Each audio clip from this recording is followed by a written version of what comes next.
Assalamualaikum warahmatullahi wabarakatuh. Perkenalkan, saya Surya Arifendi Putra.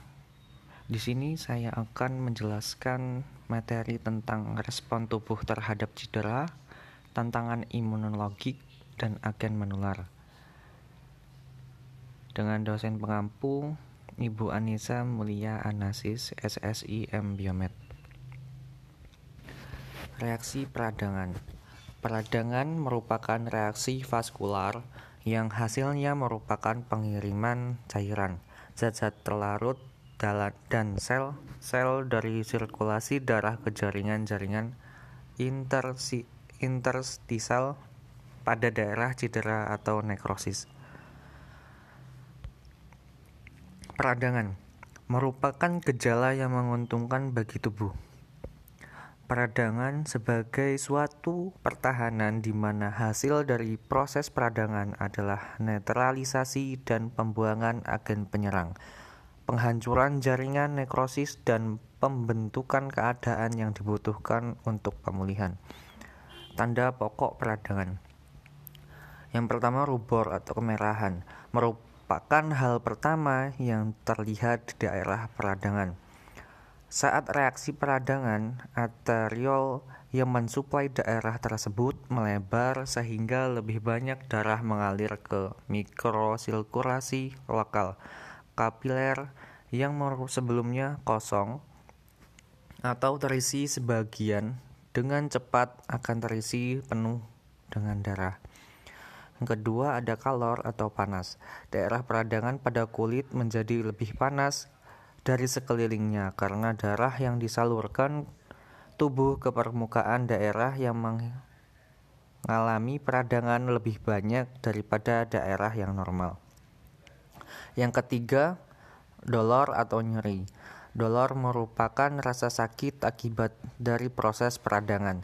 Rasa sakit disebabkan karena adanya perubahan konsentrasi lokal ion-ion yang merangsang ujung-ujung saraf.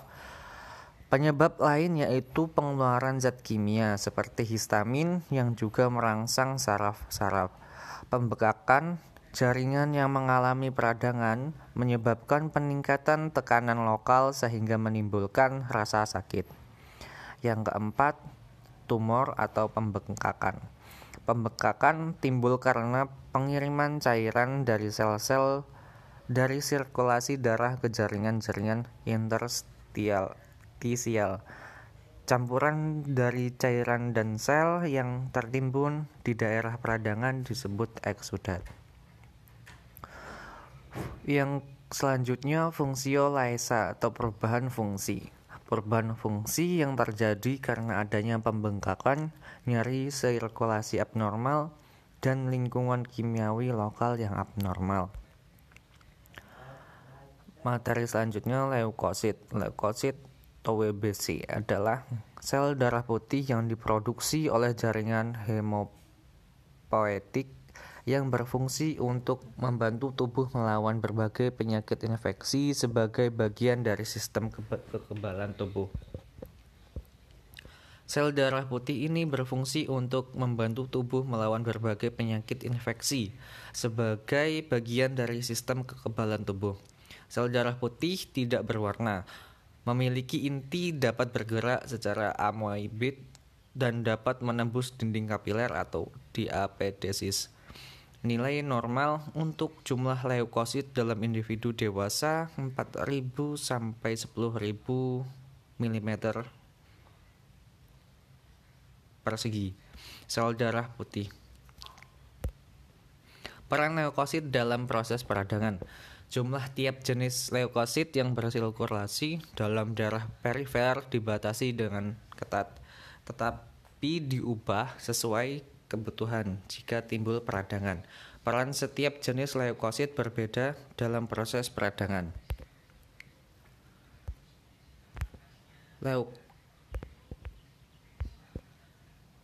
Materi selanjutnya granulosit merupakan golongan leukosit yang terdiri atas neutrofil, eosinofil, dan basofil. Sel pertama yang diproduksi dalam jumlah besar saat peradangan adalah neutrofil. Neutrofil mampu bergerak aktif dan mampu menelan berbagai zat dengan proses yang disebut fagositosis. Eosinofil berperan dalam memberi respon terhadap rangsangan kemotaktik atau zat toksik terhadap parasit, mencerna partikel dengan cara fagositosis dan mematikan mikroorganisme. Basofil memiliki respon terhadap sinyal kemotaktik yang dilepaskan dalam perjalanan reaksi imunologis. Basofil jumlahnya sangat sedikit dalam eksodat. Fagositosis, cara kerjanya seperti yang ada di gambar.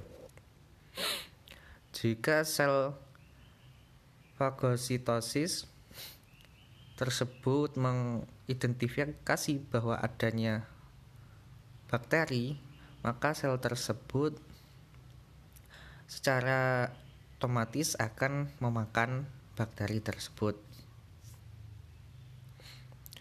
Terus materi selanjutnya monosit. Dalam aliran darah disebut monosit, dalam eksudat disebut makrofag.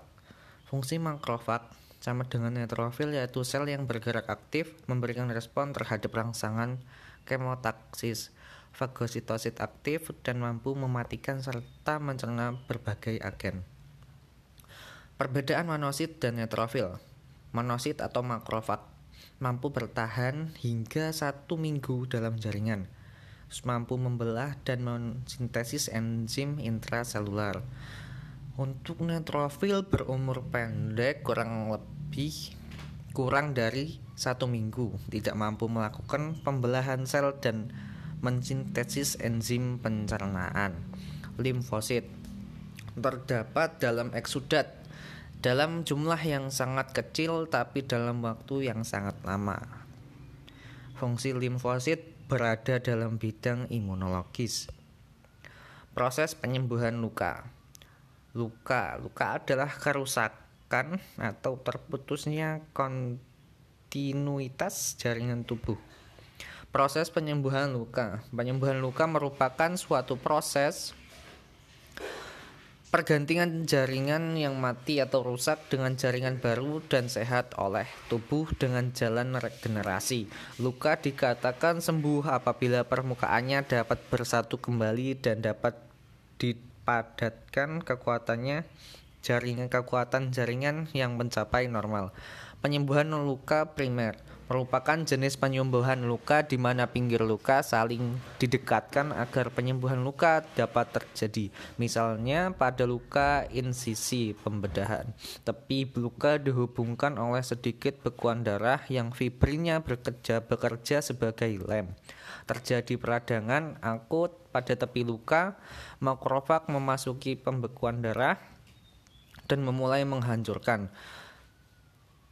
Selanjutnya terjadi pertumbuhan ke dalam organ jaringan granulasi di daerah yang ditempati bekuan darah. Selanjutnya luka menjadi jaringan parut.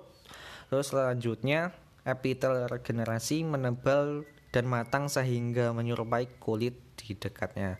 Penyembuhan luka sekunder atau disertai dengan granulasi. Proses identik dengan penyembuhan luka primer.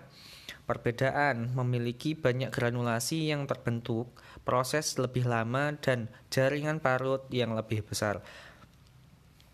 Pada luka besar, granulasi menutupi dasar luka sebagai lapisan lembut dan mudah berdarah, atau keadaan lain yaitu granulasi tumbuh nyata di bawah keropeng dan terjadi regenerasi epitel di bawah keropeng. Ini gambar dari proses penyembuhan luka. Faktor yang mempengaruhi penyembuhan luka dan peradangan. Sirkulasi darah. Jika suplai darah kurang, maka proses peradangan berjalan lambat. Infeksi menetap dan proses penyembuhan tidak sempurna. Suplai leukosit. Penderita penyakit keganasan mengalami gangguan dalam menghasilkan eksudat seluler dalam sumsum tulang, sehingga fungsi dan jumlah leukosit terganggu dan mudah terkena infeksi. Status gizi. Proses penyembuhan tergantung pada proliferasi sel, dan aktivitas sintetik, khususnya sensitif terhadap defisiensi suplai darah lokal dan peka terhadap keadaan gizi penderita. Aspek sistemik pada peradangan. Yang pertama, demam merupakan fenomena umum yang menyertai proses peradangan lokal. Penyebab demam yaitu dilepaskannya pirogen endogen dari neutrofil dan makrofag. Zat ini mempengaruhi pusat pengaturan suhu tubuh di hipotalamus dan menimbulkan demam. Perubahan hematologis. Peradangan mempengaruhi proses maturasi dan pengeluaran leukosit dari sumsum tulang belakang yang mengakibatkan kenaikan jumlah suatu jenis leukosit disebut leukositosis. Protein darah juga mengalami perubahan bersamaan dengan perubahan laju endap darah. Perubahan metabolisme dan endokrin. Reaksi peradangan lokal sering diiringi berbagai gejala atau konstitusional berupa malaise, anoreksia, dan kelemahan fisik. Sekian dari materi yang sudah saya jelaskan. Apabila ada kesalahan kata, saya mohon maaf yang sebesar-besarnya. Terima kasih. Saya akhiri. Assalamualaikum warahmatullahi wabarakatuh.